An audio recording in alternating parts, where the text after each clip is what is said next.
प्रबंध समिति के सभी सम्मानित पदाधिकारी, सदस्यगण, संचालक महोदय,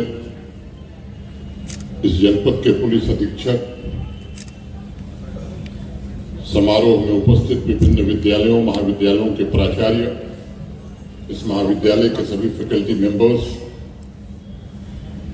स्टूडेंट्स, अभिभावक, देवियों, सज्जनों तथा मित्रों, मीडिया के साथियों, सबसे पहले मैं स्वर्गीय सत्यदेव सिंह जी की पुण्यतिथि पर उन्हें सत सत नमन करता हूं, उनकी पुण्य स्मृति को प्रणाम करता हूं। व्यक्तिगत रूप से मैंने हमेशा उन्हें एक मौलिक विचारक, अद्वितीय राजनेता और जन कल्याण के लिए प्रतिबद्ध सांसद और समाजसेवी के रूप में देखा है। 11वीं लोकसभा में कुछ वर्षों तक मैं भी उनके साथ था और उत्कृष्ट संसदविद होने के नाते उन्होंने जीवन के हर एक क्षण देश की प्रगति और समाज के रूपांतरण के लिए समर्पित किया था। उनके असामयिक निधन से राष्ट्र ने 2020 में एक ओजस्वी और प्रतिभाशाली व्यक्तित्व खोया, लेकिन मैं समझता हूं कि वह महान आदर्श और मूल्य जो वो पीछे छोड़ गए हैं, जो व्यापक रचनात्मक कार्यों में निरंतर हमारा मार्गदर्शन करेंगे। सत्यदेव सिंह जी ने हमेशा सामाजिक आर्थिक क्रांति का समर्थन किया और अक्सर एक बात कहते थे वो कि स्वतंत्रता का एक ही मूल अर्थ है और वह है समानता। लोकसभा में अपने भाषण के दौरान एक बार उन्होंने जो कहा था, मैं उसे उद्धृत करना चाहूंगा। स्वतंत्रता का मौलिक अर्थ है राष्ट्र की समृद्धि में समान हिस्सेदारी और भागीदारी, बेहतर शिक्षा और नौकरी के अवसर, स्वास्थ्य की देखभाल, अर्थव्यवस्था में समान भागीदारी तथा एक ऐसी व्यवस्था जिसमें हर एक नागरिक राष्ट्रीय एवं सांस्कृतिक गौरव तथा अपने देश पर गर्व महसूस कर सके। मुझे स्मरण है कि शिक्षा जगत में नई क्रांति के लिए वह पूरी तरह से जीवन भर एक समर्पित सेवक की तरह कार्य किया। उन्होंने संसद के भीतर और संसद के बाहर भी प्राथमिक शिक्षा को मौलिक अधिकारों में शामिल किया जाए, इसके लिए भी युवा मोर्चा के राष्ट्रीय अध्यक्ष या विभिन्न पदों पर रहते हुए उन्होंने काफी संघर्ष किया। मैं गवाह हूं, अगस्त 1997 लोकसभा में उनके भाषण को मैंने खुद सुना है और मैं उद्धृत करूंगा आपके बीच। जब तक आप लोगों को शिक्षित नहीं करेंगे तब तक वे अपने अधिकार और आजादी का मतलब नहीं समझेंगे। ये सत्यदेव सिंह जी ने 1997 में। मैं उनके भाषण की दो अन्य पंक्तियां भी आपके बीच उद्धृत करना चाहूंगा। इस देश और आज की प्रगति के लिए आत्मविश्वास सबसे महत्वपूर्ण चीज है और हम अपने लोगों में आत्मविश्वास पैदा करने के लिए कुछ नहीं कर रहे हैं। हमें इस पर विशेष ध्यान देना होगा। लड़के लड़कियों की समान रूप से शिक्षा और उनके लिए रोजगार, ये हमारा सर्वोच्च उद्देश्य होना चाहिए। स्वर्गीय सत्यदेव सिंह जी के मौलिक विचारों में राजनीतिक दृष्टा की झलक स्पष्ट रूप से दिखाई पड़ती है।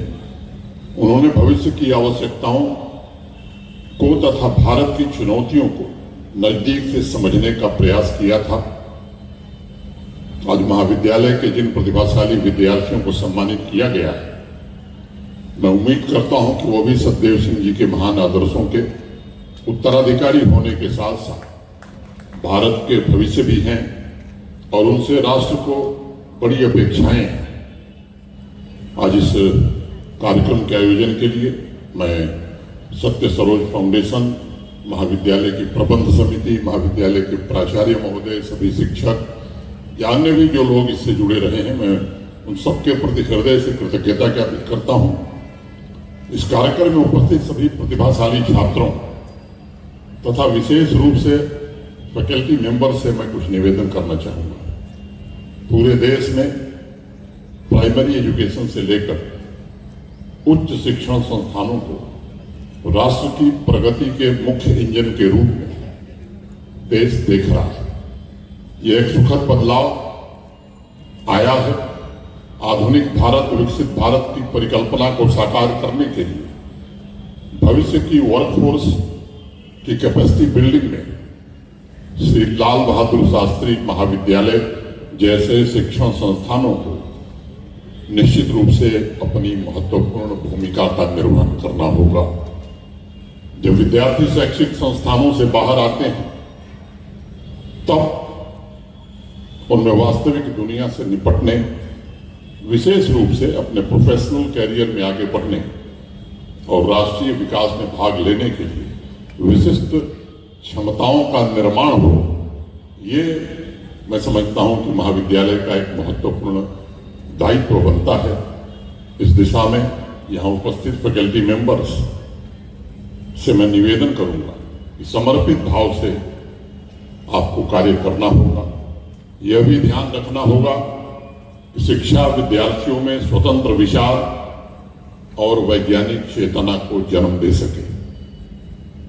दशकों के लंबे इंतजार के बाद भारत के आदरणीय प्रधानमंत्री श्रीमान नरेंद्र मोदी जी ने देश को एक बहुत ही अमूल्य उपहार, जिसे हम राष्ट्रीय शिक्षा नीति कहते हैं, दिया है, जो शिक्षा का बदलते जीवन से संपर्क स्थापित करती है।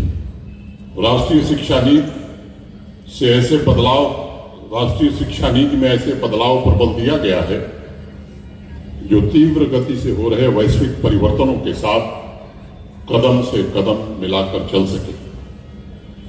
ये सच्चाई है कि दुनिया में पिछले 15 वर्षों में जो बदलाव हुए हैं, खासतौर से टेक्नोलॉजी के क्षेत्र में, तकनीक के क्षेत्र में और बाकी क्षेत्रों में भी, उसे पूरा करने में अगर हम पुरानी व्यवस्था में जी रहे होते तो शायद हजारों वर्ष लग जाते।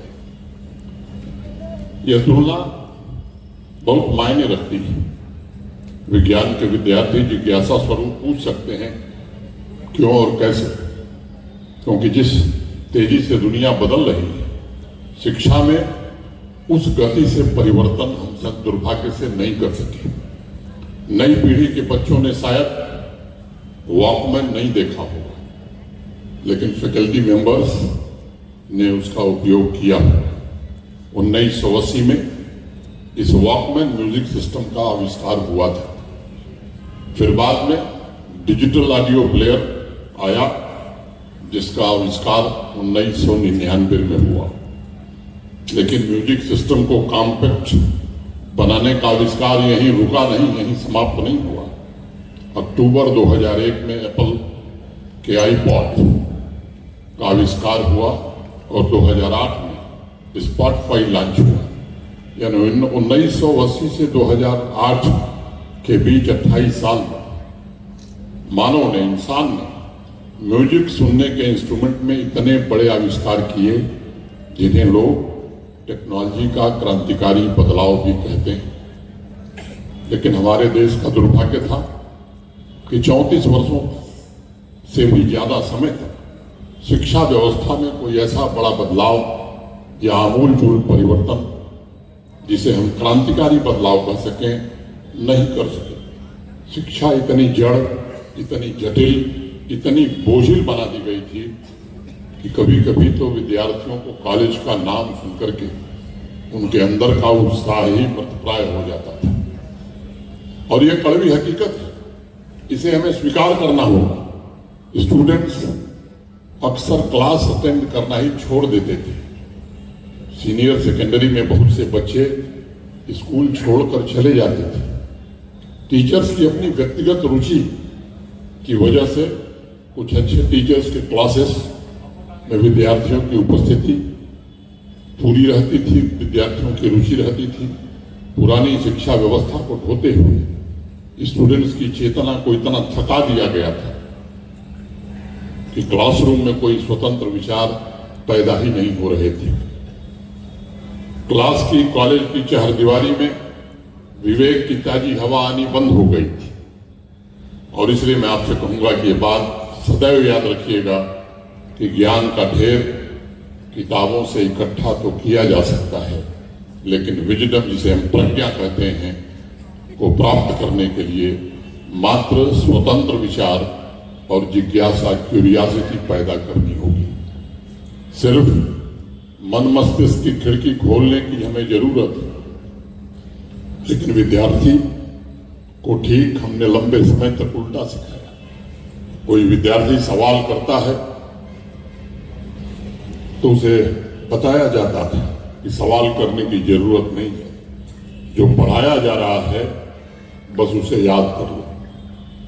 बापू एक बात अक्सर कहा करते थे, और ये आप सब जानते हैं कि बापू ने अपने जीवन में कोई ऐसी बात नहीं की जिसका प्रयोग उन्होंने नहीं किया था, खुद अपने पर प्रयोग नहीं किया। अक्सर एक बात कहते थे कि जो आपको ब्लैक बोर्ड पर पढ़ाया जाता है या जो आप किताबों में पढ़ते हैं वो आपको उतना समझ में नहीं आता है, जिनका हाथों से आप प्रयोग करते हैं वो जल्दी समझ में आता है। अब राष्ट्रीय शिक्षा नीति का सबसे बड़ा योगदान क्या हो सकता है? ये कॉलेज के कैंपस को नई खोज, नए आविष्कार का साहस दे सकती है। और बताया गया कि क्लासरूम से परे भी बच्चों को सीखने के लिए एक बहुत बड़ी दुनिया है। महोदय, आपको अवगत कराना चाहता हूं कि महाविद्यालय में